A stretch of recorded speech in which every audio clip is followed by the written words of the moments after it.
ready. GMA Road Watch, serbisyong totoo ng GMA News.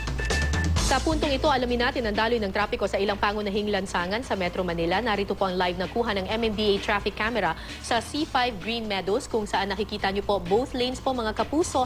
Right lane po papunta po yan ng Katipunan Avenue at yung left lane papunta po ng Pasig at Taguig. Wala pong kaproblema ang daloy ng mga sasakyan. Samantala, katuwang ang Waze, tingnan naman natin ang daloy ng trapiko sa Shaw Boulevard sa EDSA. So nakita niyo po yung kanina, napakagaan ng daloy ng trapiko pero dito po, EDSA Shaw Boulevard, southbound po, kung kayo po ay pupunta ng Makati, napakabagal na po ng daloy ng trapiko dyan. Nanggagaling po ng Ortigas Avenue pa itong mabigat na daloy ng trapiko na tinatayang mga nasa 5 to 12 kilometers per hour lamang ang magiging average speed ng inyong sasakyan dahil nga sa mabigat na daloy ng trapiko. So from Ortigas Avenue all the way down hanggang aabot na po ng Buendia, mga kapuso. Pagdating po ninyo ng Buendia, mabigat pa rin po ang daloy ng trapiko.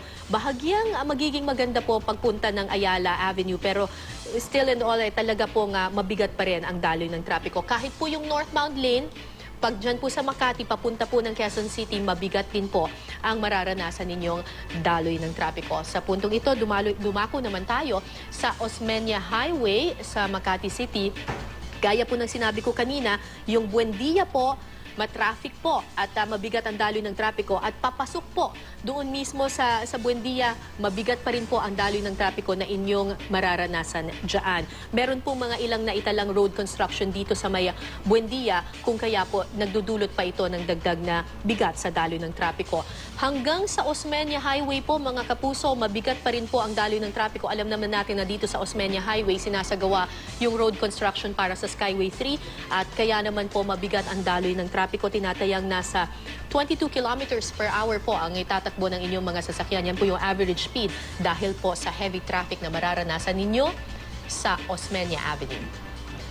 Yan ang latest mula sa GMA Road Watch. Maaari nyo i-download ang Waze application sa inyong smartphone at sumali sa lumalaking Wazer community ng I Am Ready. Magplano para sigurado I Am Ready, serbisyong totoo ng GMA News.